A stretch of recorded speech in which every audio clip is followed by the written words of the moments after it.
All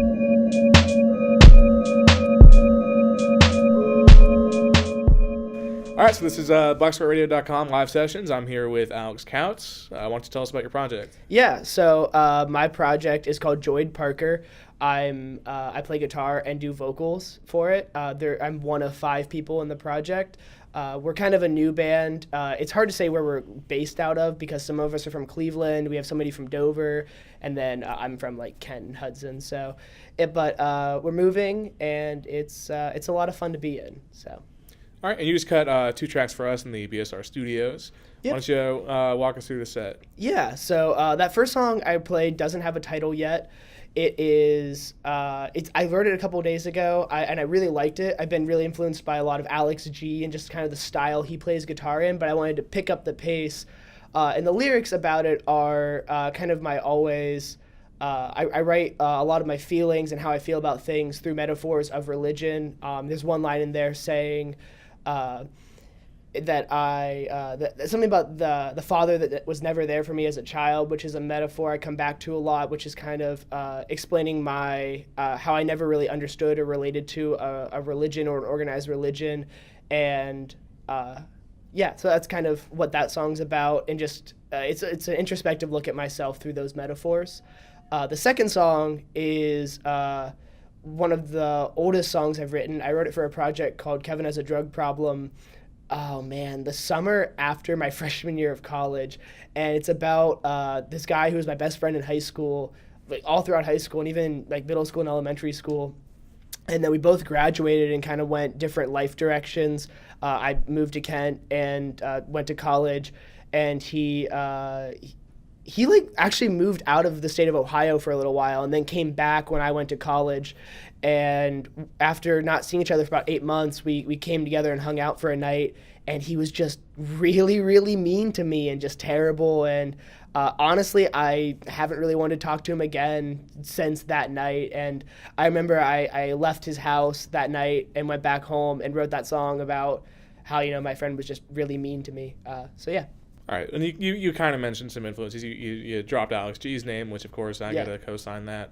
But what's it like kind of taking an influence and kind of spinning it into your own thing? Like, what's that process like? So I think the best way to sum this up is quoting, I can't think of the exact jazz musician's name, but where I heard it was with a live session through Audiotree with the band Microwave. And they sort of dive in and discuss that when you start writing and creating music, there's 3 stages to it, which is imitation, something, and then maturity.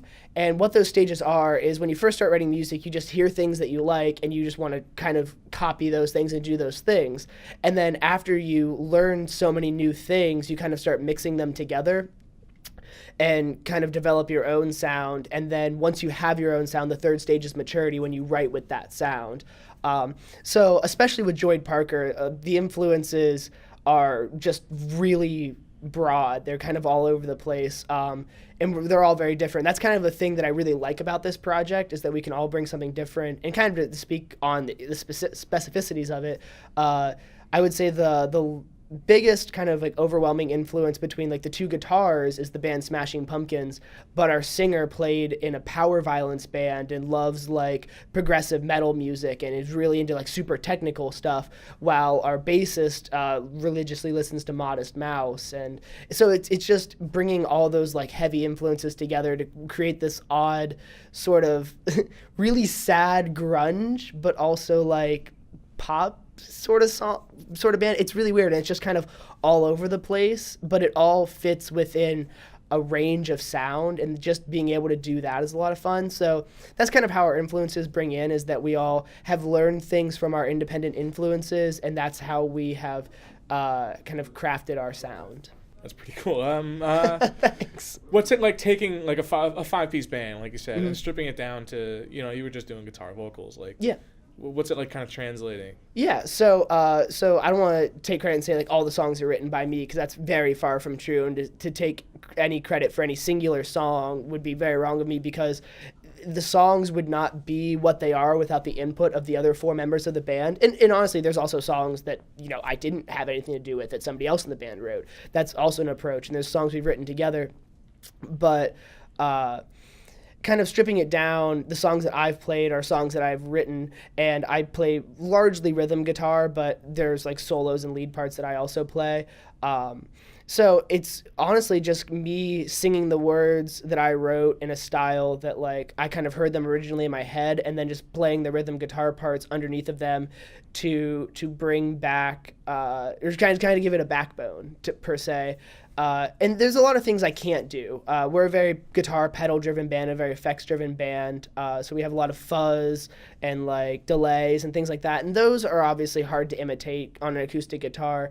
So I just have to sometimes flat out cut them out on a couple songs. And other times I can do certain things on a guitar to emulate the effect or kind of draw them out. But I mean, it's undeniable that there are some awkward contentions stripping it down to acoustic.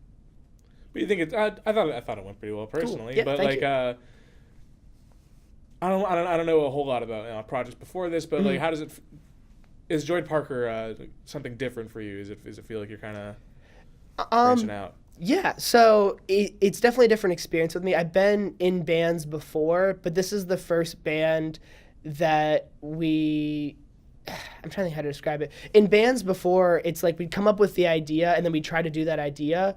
But with this, the band started as just the other guitarists and I making these demos, just kind of however we wanted. And then we brought other people on and they said, well, let's do this and let's do this. So having that experience for the first time is very much different, but I would say writing style is largely similar to kind of how I would write songs when I was in a solo project, that I would use a lot of like layering and looping, and that still is very like apparent and exists within the songs.